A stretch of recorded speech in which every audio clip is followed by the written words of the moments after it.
Assalamualaikum warahmatullahi wabarakatuh.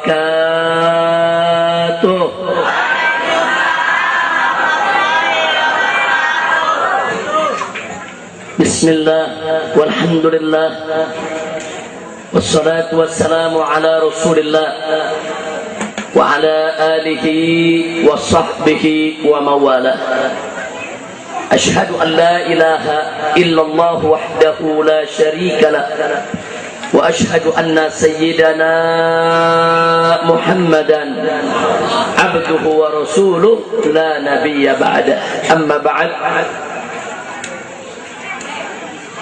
Kepada para alim ulama, para kiai, para asatidzah, para guru, para tokoh dan sesepuh masyarakat Petamburan yang sama kita cintai dan sama kita muliakan, wabil khusus kepada segenap panitia penyelenggara yang telah bekerja keras untuk mensukseskan acara ini, kita doakan semoga segenap panitia dan seluruh pihak yang telah ikut membantu dan mendukungnya diberikan ganjaran berlipat ganda oleh Allah Subhanahu wa ta'ala, dimudahkan segala urusannya, dilapangkan kesempitannya, dibahagiakan dunia dan akhiratnya.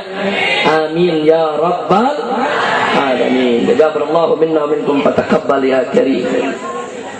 Bapak Ibu yang saya cintai, sebetulnya malam hari ini saya termasuk tuan rumah di Petamburan.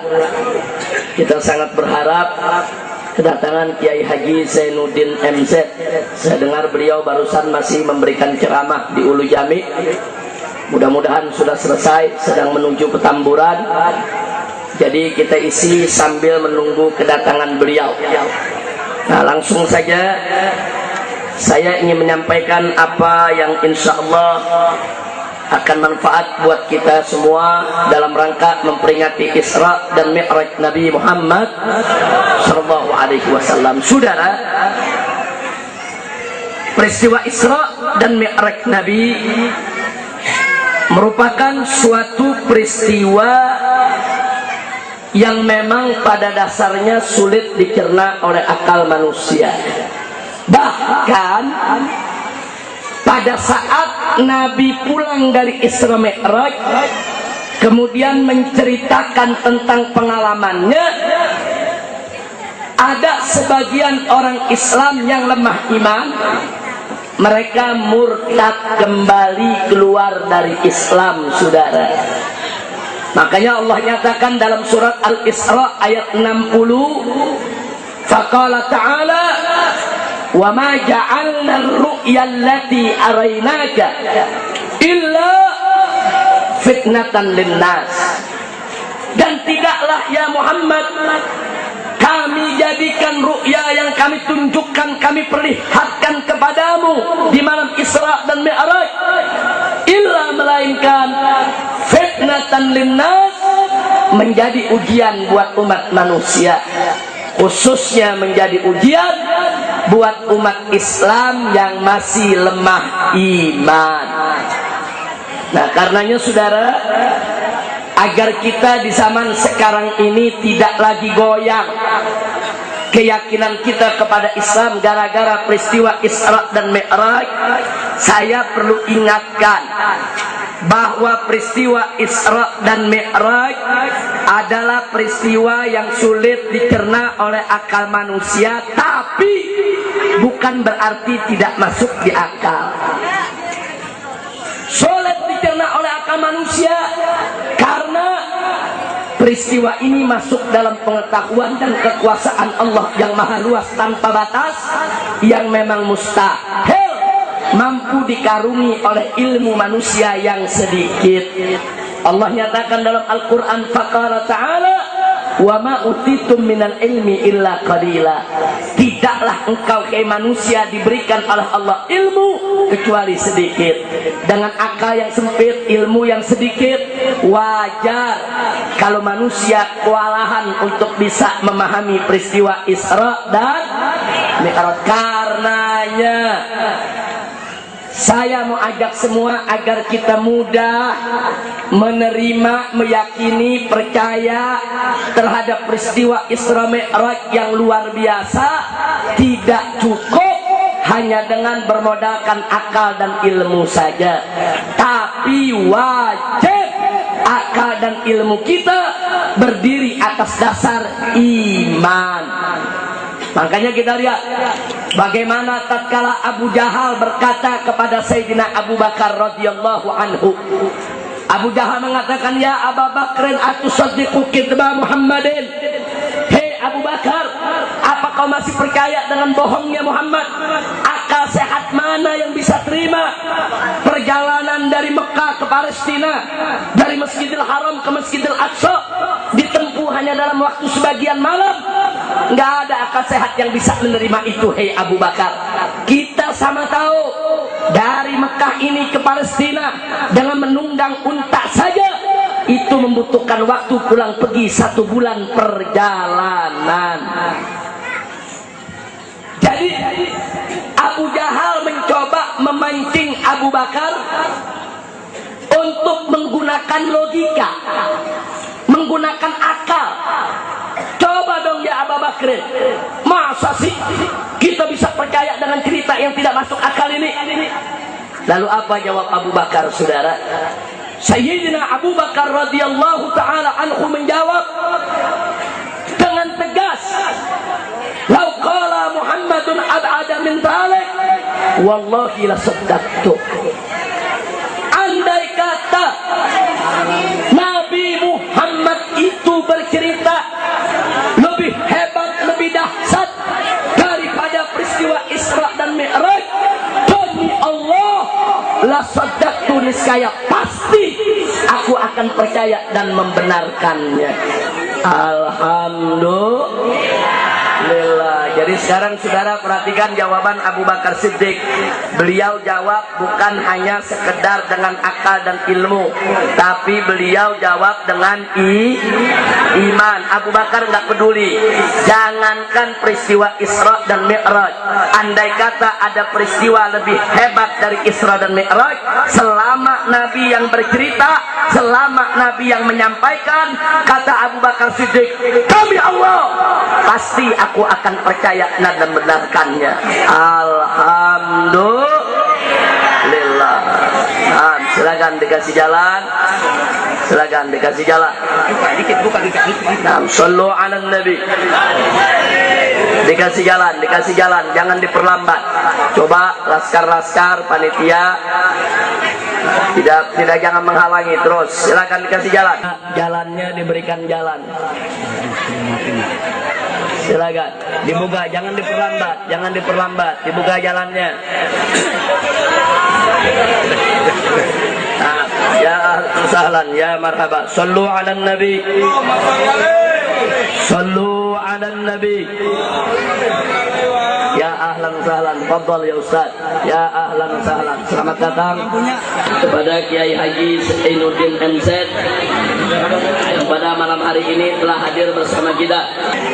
Baik, ini bisa lanjut tidak ini? Bisa tenang? Bisa lanjut?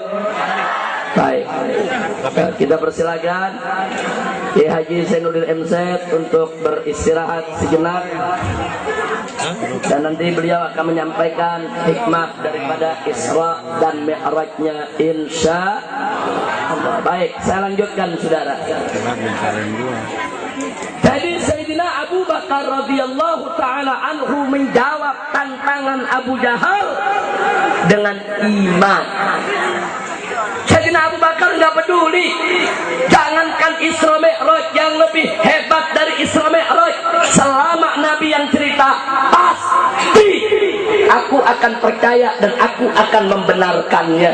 Itulah karenanya Sayyidina Abu Bakar dijuluki dengan julukan As-Siddiq.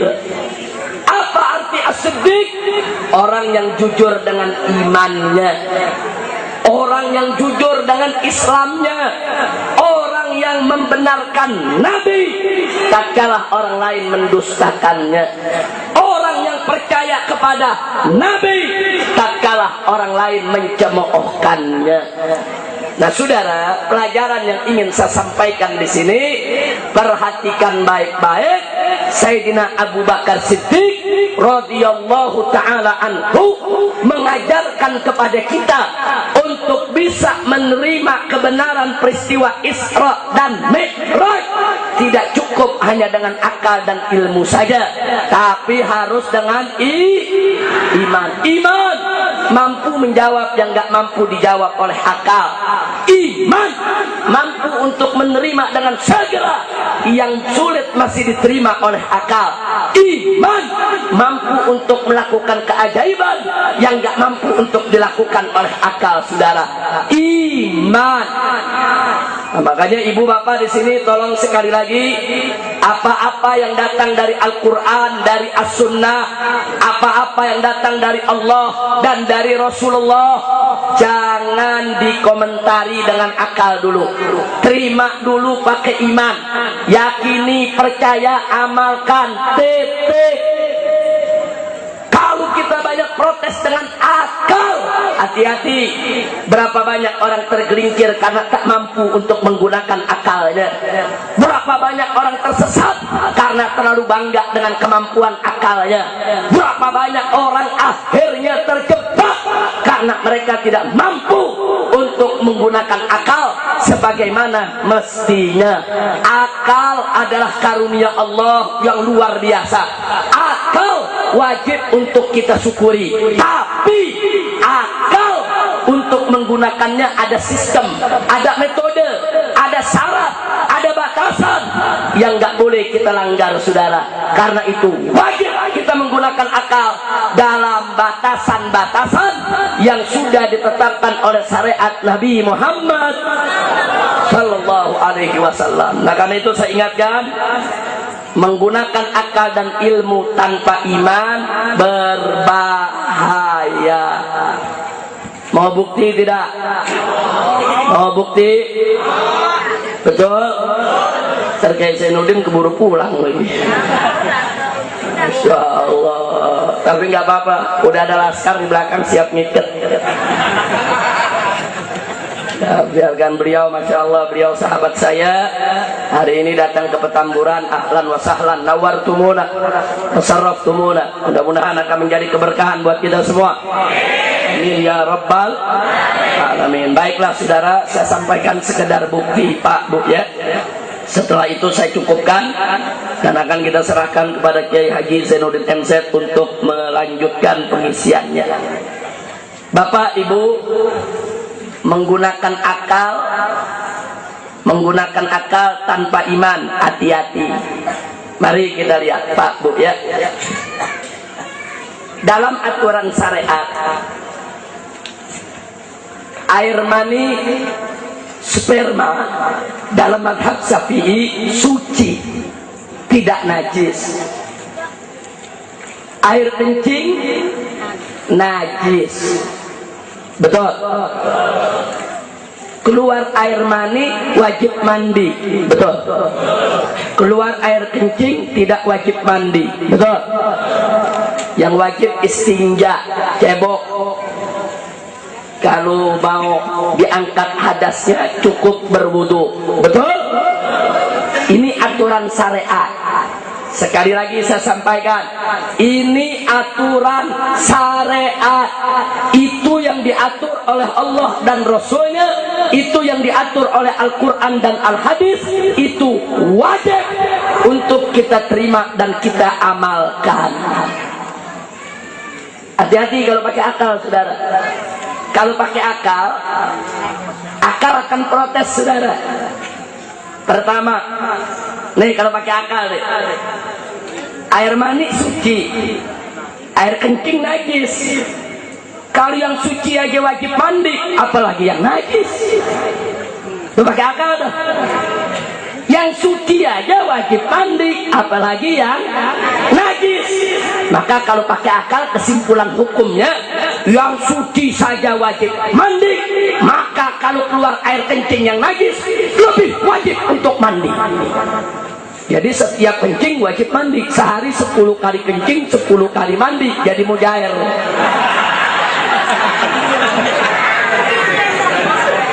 Betul. Tapi begitu kalau pakai akal, saudara. Itu pakai akal. Atau kita balik. Nih pakai akal nih. Yang najis saja kencing nggak wajib mandi. Apalagi yang suci. Kesimpulan hukumnya pakai akal. Kalau yang najis saja kencing nggak wajib mandi, maka keluar mandi lebih tidak wajib mandi. Jadi setiap keluar mandi nggak usah mandi, ngepet. Ya Allah, itu kalau pakai akal. Coba lihat kalau pakai akal, coba lihat saudara, begitu kan? Pakai akal. Tapi syariat nggak mau begitu. Syariat ngatur keluar air mani yang suci wajib mandi, keluar air kencing yang najis tidak wajib mandi. Titik aturan syariat. Terima dulu pakai iman. Ya Allah, amanna billah wa bima jaa anillah ala muradillah. Amanna bi Rasulillah wa bima jaa an Rasulillah ala muradi Rasulillah. Amanna bis syariah wa saddaqna bis syariah. Pokoknya kita beriman kepada Allah, kita beriman kepada Rasul, kita beriman kepada apa yang datang dari Allah dan Rasul, kita percaya kepada syariat. Titik. Terima dulu pakai iman. Jangan protes pakai akal dulu. Terima. Habis terima, baru akal kita boleh nanya, tapi kenapa ya? Kok yang najis keluar tidak wajib mandi, yang suci wajib mandi? Boleh kita tanya.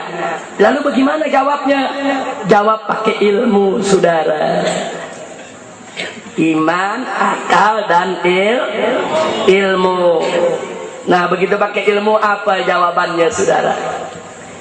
Oh iya ya. Kalau kencing sehari semalam kan bisa berkali-kali. Yang normal bisa 5-6 kali. Kalau beser lebih. Iya ya. Coba kalau diwajibin mandi sama Allah, alangkan susahnya hidup ini. Ayo jujur, kalau diwajibin mandi setiap kencing, susah gak hidup? Susah gak hidup? Pantes Allah nggak wajibin. Allah sayang kita supaya kita nggak susah, saudara. Nah kalau keluar air mani kan nggak tiap hari, paling-paling pengantin baru. Kalau yang bukan pengantin baru, saudara, seminggu sekali aja udah bagus. Itu dia banyak bini ngegerutu. Coba lihat, saudara, kalau keluar mani kan ada yang seminggu sekali, ada yang sebulan sekali, sekali-sekali diwajibin mandi, tidak merepotkan. Betul? Pantes, ternyata syariat masuk akal tidak? Masuk akal tidak? Ada lagi yang kedua. Oh iya ya, orang kalau keluar air kencing kan nggak nguras tenaga. Emang ada orang kencing ngos-ngosan? Betul? Ada yang ngos-ngosan kencing batu. Iya, kalau kencing batu, oh kelojotan. Orang justru kalau nahan kencing nggak ada enaknya. Betul? Begitu kencing lega tidak? Plong tidak? Enak tidak? Nggak ada tenaga yang hilang. Sehingga kalau orang kencing cukup istinja, bersihin dari najis. Kalau mau lebih segar, wudhu, selesai. Subhanallah. Pantes kalau keluar air kencing nggak wajib mandi. Orang nggak ada tenaga yang hilang kok. Tapi kalau keluar air mani, wah, ngos-ngosan. Apalagi yang jantungan. Udah jantungan keluar mani, bludak. Masih bagus kalau nggak putus jantungnya. Betul? Udah jujur aja dah, jujur. Lu ada ibu-ibu malu lagi loh. Betul? Jujur aja, kita kalau keluar air mani, tenaga terkuras gak? Lemes gak? Ngaku. Ada nggak minum obat kuat? Rubek, obat kuatnya bagaimana? Urusan Ustaz Zainuddin. saya jangan nanya-nanya dong urusan Ustaz Zainuddin. Kira-kira jelas tidak? Jelas tidak? Nah saudara, kalau orang capek, orang dari pagi kerja sampai sore naik metro mini, gengket-gengketan orang, buketek lagi sudah. Pulang capek, lelah, obatnya apa? Mandi. Obatnya apa? Kenapa? Karena dengan mandi akan memulihkan tenaga. Begitu juga orang yang mengeluarkan mani, lesu, hilang tenaga. Bagaimana supaya segar? Mandi. Subhanallah, pantas keluar mani, wajib mandi. Nah, maka itu saya mau tanya, kalau begitu aturan syariat masuk di akal tidak? Masuk di akal tidak? Alhamdulillah. Jadi jangan main akal-akalan dulu, terima dulu pakai iman. Ini aturan Allah, terima, saya beriman, saya percaya. Aturan Allah pasti benar. Setelah itu akal boleh nanya, nggak apa-apa, silakan tanya. Kenapa keluar yang najis tidak wajib mandi? Kenapa keluar yang suci justru wajib mandi? Ada apa? Jawab pakai ilmu, saudara. Akal dan ilmu yang diikat dengan iman, dia akan melakukan cara berpikir yang benar. Dia punya nalar akan benar, sehingga akal dan ilmu tidak akan menentang syariat Islam. Alhamdulillah. Kira-kira jelas tidak? Jelas tidak? Kalau nggak jelas kelewatan. Masya Allah. Baik, satu lagi supaya lebih jelas saya mau tanya, sholat 5 waktu wajib tidak? Puasa Ramadan wajib tidak? Yakin? Percaya? Baik, dalam urutan rukun Islam, puasa dulu atau sholat dulu? Jadi kalau begitu mana lebih wajib, puasa atau sholat? Puasa atau sholat? Betul? Nah kemudian saudara, Siti Aisyah kasih kabar, Sayyidatuna Aisyah radhiyallahu taala anha ngasih kabar, kata beliau, kunna nahidu inda ahdi Rasulillah fanu'mar biqada'is shaumi wala nu'mar biqada'is shalah. Kata Siti Aisyah, dulu nih kami perempuan di zaman Nabi haid, menstruasi. Nah kalau kami sudah menstruasi, Nabi memerintahkan kami untuk mengkodok puasa Ramadan yang kami tinggalkan karena haid. Tapi kami nggak diperintahkan untuk mengkodok sholat yang kami tinggalkan semasa haid. Saudara, ini aturan syariat, betul? Saya mau tanya ibu-ibu, kalau lagi haid boleh puasa gak? Boleh sholat gak? Nggak boleh. Baik, kalau lagi haid datang Ramadan, nggak puasa Ramadan karena haid, setelah itu nanti sudah suci lewat Ramadan, wajib kodok tidak? Wajib kodok tidak? Tapi sholat-sholat yang ditinggal karena haid wajib kodok tidak? Ini aturan syariat, betul? Terima dulu pakai iman. Terima, jangan main akal-akalan. Kalau main akal-akalan, akal protes, saudara. Sholat saja yang lebih wajib daripada puasa nggak perlu dikodok, apalagi puasa. Nggak perlu kodok puasa, pakai akal. Sholat aja lebih wajib dari puasa, nggak perlu dikodok, apalagi puasa yang tidak lebih wajib dari sholat. Kesimpulannya, puasa tidak perlu dikodok. Itu pakai akal. Atau kita balik, puasa saja yang tidak lebih wajib daripada sholat mesti dikodok, apalagi sholat yang lebih wajib daripada puasa. Maka itu perempuan yang haid wajib untuk mengkodok sholatnya. Pakai akal. Tapi syariat nggak mau begitu. Syariat tetepin sholat yang lebih wajib nggak perlu dikodok buat perempuan yang haid. Puasa yang tidak lebih wajib harus dikodok. Terima dulu pakai iman. Habis terima pakai iman, tanya pakai akal. Tapi kenapa begitu? Kan sholat lebih wajib daripada puasa. Kenapa puasa dikodok, sholat enggak? Jawab pakai ilmu. Oh iya, puasa Ramadan kan setahun sekali. Kalau 1 bulan Ramadan ada perempuan haid 5 hari dia nggak puasa atau 6 hari tidak puasa, nanti kan bisa dikodok. Kodoknya selama setahun, bisa dicicil lagi di kredit. Nggak mesti sekaligus. selama sekian bulan dia bisa kodok. Saya mau tanya Bu, kodok 6 hari puasa selama 1 tahun berat atau ringan? Enggak memberatkan perempuan. Pantes puasa disuruh kodok karena enggak memberatkan. Tapi sholat sehari semalam 5 kali, kalau 6 hari dia haid, berarti 30 waktu sholat dia tidak kerjakan. Kalau diwajibkan kodok, alangkah repotnya perempuan. Loh kenapa? Sebab ngurusin darah haid aja udah repot. Tanya ibu-ibu, lu kan gak ngalamin. Ayo ngurusin darah haid repot gak Bu? Repot, apalagi lagi banyak-banyaknya sampai ke spray-spray. Anak muda yang gak paham dipikir darah perawan, datangnya darah haid. Masya Allah repot, bukan gak repot. Dia mesti cari pembalut, pembalutnya mesti tepat makainya, gak boleh bergeser, gak boleh sembarangan bergerak. Repot gak Bu? Perempuan ngurusin haid saja sudah repot, betapa repotnya kalau disuruh wajib mengkodok sholat lagi.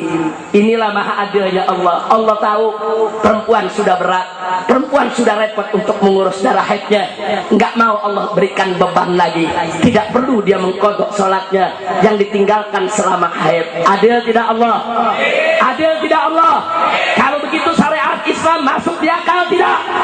Takbir! Makanya jangan main akal-akalan. Dulu Imam Ja'far Shadiq lagi ngajar, ada anak muda nanya, saudara, Tuan Guru, saya mau tanya, ini pakai akal-akalan nih. Oh, kata Imam Ja'far, apa yang kau mau tanya? Begini Tuan Guru, iblis kan diciptakan dari api, betul? Nanti kan iblis masuk neraka disiksa dengan api, betul? Ini yang saya nggak habis pikir Tuan Guru. Iblis dicipta dari api, disiksa dengan api, api ketemu api, nggak mempan dong. Untung nanyanya sama Imam Ja'far, kalau nanyanya sama saya sambit masak. Imam Ja'far sabar. Oh begitu, tunggu sebentar nak ya. Beliau ambil tangan lempung, dipulung sudah. Dipulung, udah dipulung gitu, bulat, dia sambit tuh anak muda. Begitu dia sambit, dia mentir tuh anak muda. Guru, jangan begitu dong.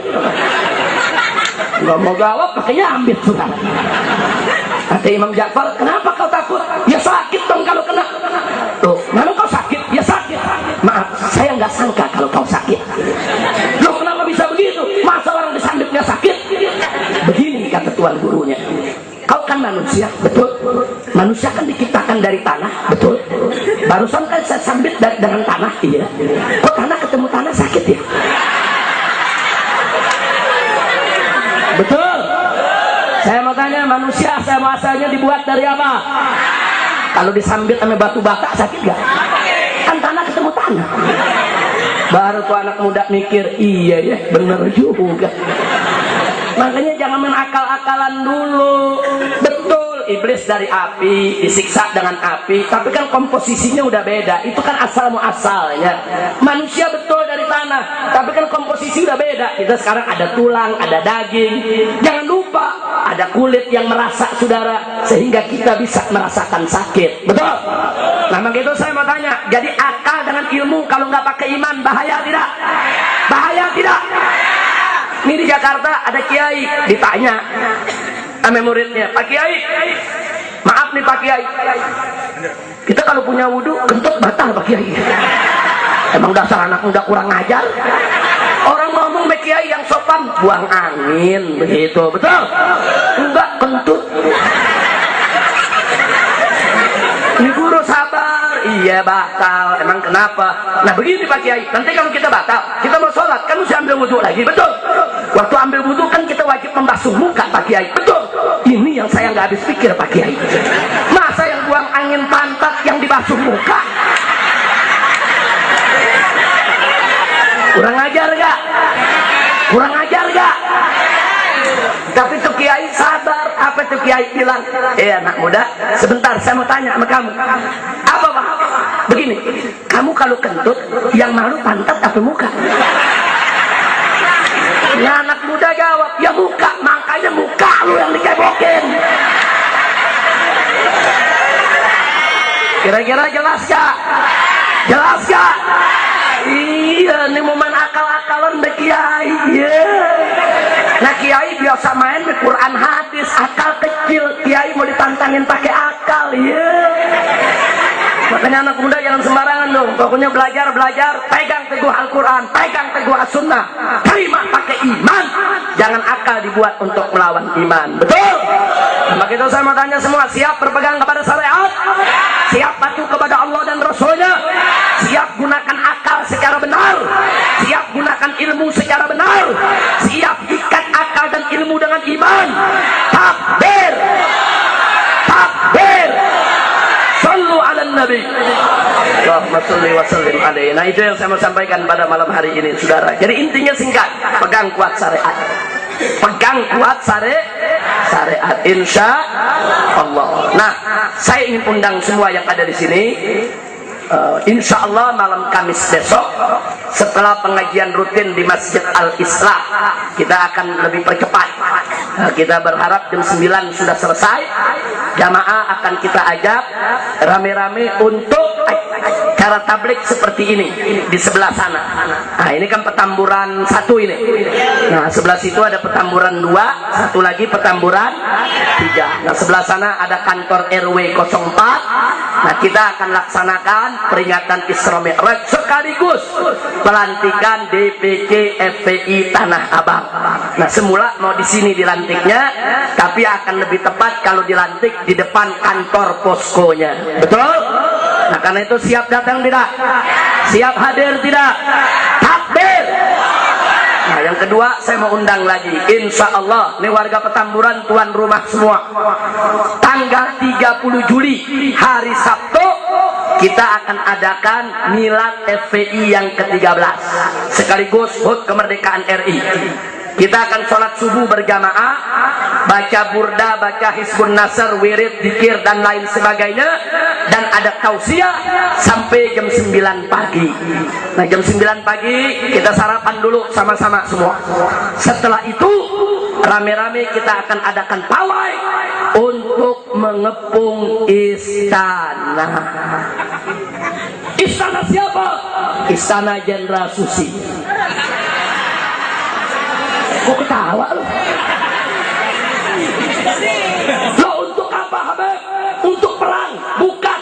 Untuk kudeta? Bukan. Untuk ribut? Bukan. Untuk anarkis? Bukan. Untuk menggulingkan? Bukan. Untuk revolusi? Bukan. Tapi untuk menyampaikan 3 tuntutan. Pertama, sehubungan menyambut datangnya bulan Ramadan, kita akan minta kepada Presiden untuk membuat peraturan di tingkat nasional agar seluruh tingkah laku kegiatan yang menodai, yang mencoreng kemuliaan bulan Ramadan tidak boleh diizinkan di seluruh Indonesia. Betul? Karena itu acara televisi nggak boleh ada buka-bukaan tari-tarian erotis, saudara. Begitu juga diskotek, begitu juga panti pijat, apapun yang menodai kemuliaan bulan Ramadan harus dilarang secara resmi oleh Presiden di seluruh Indonesia. Setuju tidak? Dukung tidak? Insya Allah. Yang kedua, kita akan minta kepada Presiden untuk melarang buku-buku liberal diedarkan. Sekarang ini hati-hati, di pasar banyak buku-buku liberal dijual, sudah. Itu buku-buku liberal dia hina Islam, dia hina Nabi. Nanti malam Kamis besok akan saya bawa bukunya, akan saya jabarkan satu persatu bagaimana mereka menghina Islam dan menghina Nabi, saudara. Pak, Bu, dulu di zaman Soeharto dengan segala kekurangannya tidak ada buku-buku yang menghina Islam boleh terbit, saudara. Betul? Betul? Sekarang saudara katanya era reformasi lebih bagus daripada zaman Soeharto dulu. Ternyata buku-buku yang menghina Islam diterbitkan, diedarkan, diperjualbelikan, biadab. Dan ini harus kita tuntut, tidak boleh dibiarkan. Setuju? Setuju? Yang terakhir, yang ketiga, kami akan minta sekali lagi Presiden untuk segera menerbitkan Kepres pembubaran Ahmadiyah. Saudara gubernur-gubernur udah pada berani. sarang Ahmadiyah di mana-mana. Nggak ada alasan lagi bagi presiden untuk takut membubarkan Ahmadiyah. Betul? Itu di Banten, saudara. Gubernur perempuan. Bu. Gubernur Banten perempuan. Betul? Tapi walaupun perempuan nyalinya macan, Bu.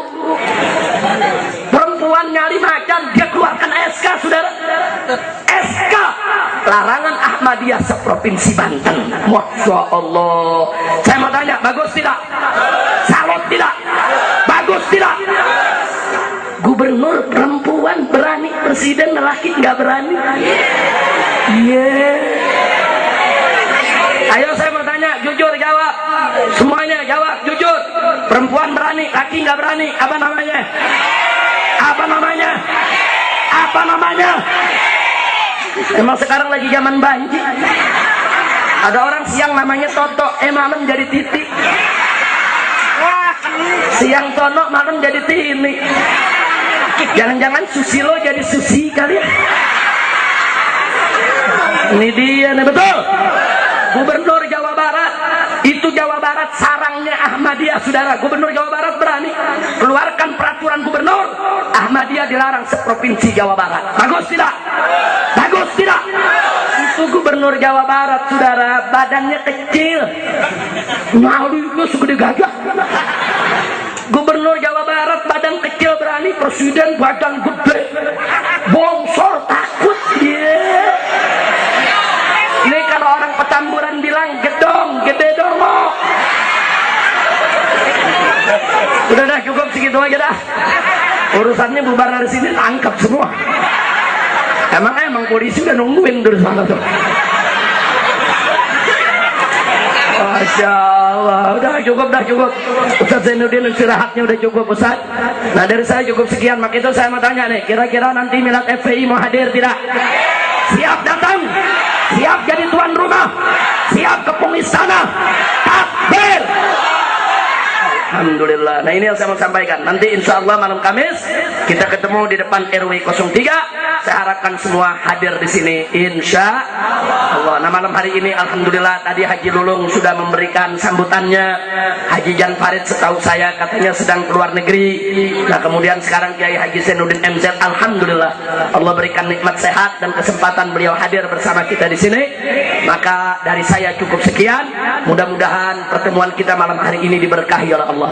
Dan tidak kita pulang dari sini, mudah-mudahan semoga tidaklah kita pulang kecuali dosa kita semua diampuni Allah. Rumah tangga kita diharmoniskan oleh Allah, dan kita dikaruniakan anak-anak yang sholihin dan sholihat. Itu saja yang bisa saya sampaikan. Terima kasih atas segala perhatian. Mohon maaf atas segala kekurangannya. Hadani Allah wa iyyakum ila siratil mustaqim.